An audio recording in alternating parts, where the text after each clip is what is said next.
All right, Sean, welcome in. Ryan Tranger for your Class A Pro recording. So just something real quick here that's really important to talk about, right, is, getting the correct divot on the iron and like what's happening to extract the ball from the earth, right? And so look at this. I was playing the other day with this guy, Zach, and then I hit this shot, and this is my divot.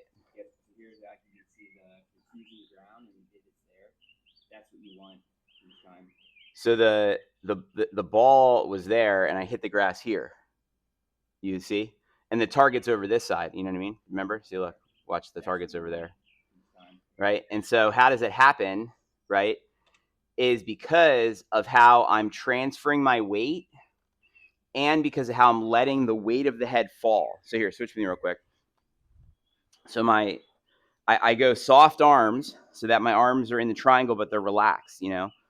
That way I feel the head. And so when you swing back, you have to feel the weight at the end of the stick, right? And then the weight at the end of the stick is falling while I'm shifting, which then makes me hit where? Yeah. So look, if I didn't shift my weight and I let the club fall, it would fall right back here. But because the club is falling as I'm shifting, now it's hitting the ground to the left, right? And so how I'm getting a divot is by letting the head fall as I shift, and I'm doing that while on the balls of my feet, which means I'm leaning forward, right? So if you're leaning forward as you're doing that, you're going to hit what? The ground. If you lean to your heels as you're swinging down, you are going to hit thin. You know what I mean? Because you're leaning away from the earth that you're trying to hit. Are you with me? Okay, so this is so important. And look, this is why whenever I go practice, I don't practice on mats. Outside of here, this is the lab. This is where I practice my technique. Out there, I want to hit grass. I'm not even interested in hitting off of the mats. Yeah, like I'm not interested in it. I want to hit divots. Look, and I don't want deep divots. I want shallow divots. Like, look, when I was practicing yesterday, look, I'm just making a little trough of divots.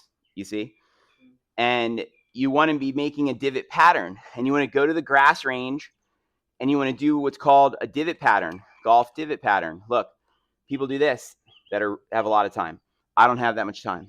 You know what I'm saying? Seriously, I don't have time for that. I would love to do that. I could do it. I could easily do it.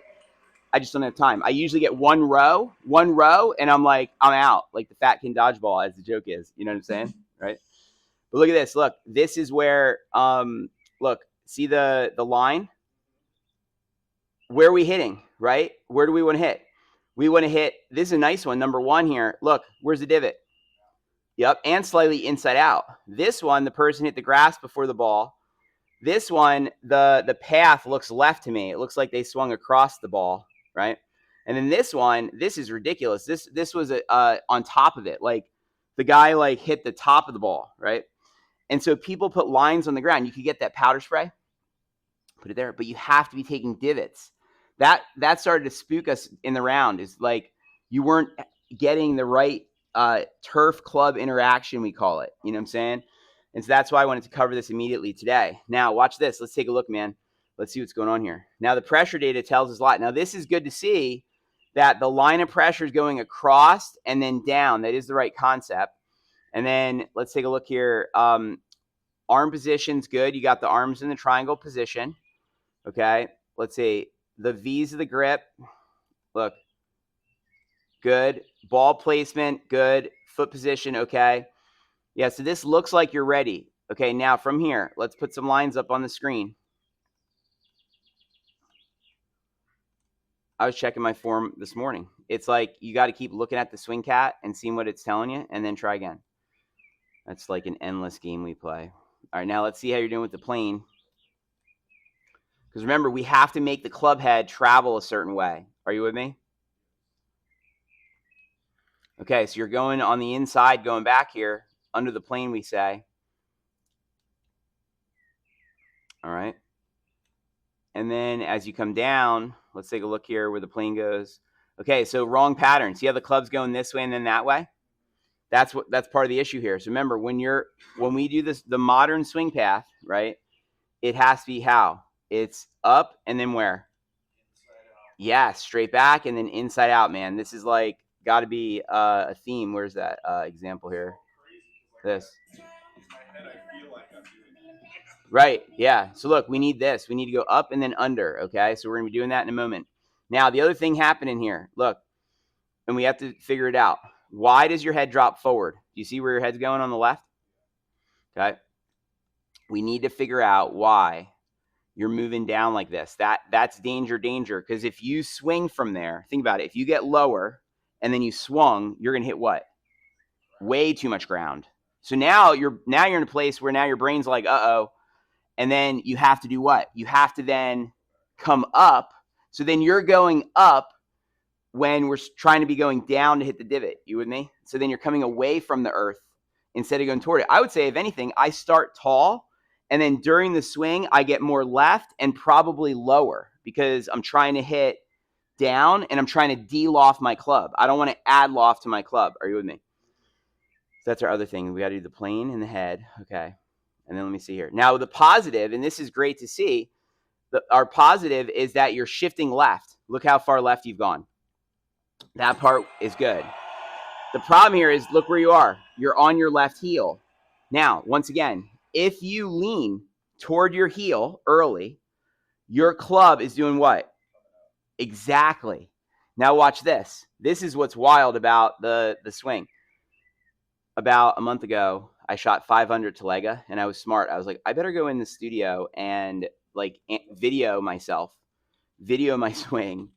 You know what I mean? To see like what I'm doing. You know what I mean? And I was hitting it like this, right? And so I was like, and then look, my path is to the right 2.4, and my face is left 2.3. So I'm swinging right and supinating. Are you with me?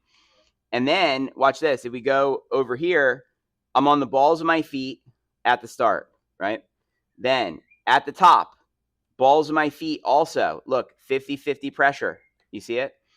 Then as I come down all the way through to here, I'm still where? Balls of feet. You see how I'm on my balls of feet still? And then watch this. Then I go to my heel at the end.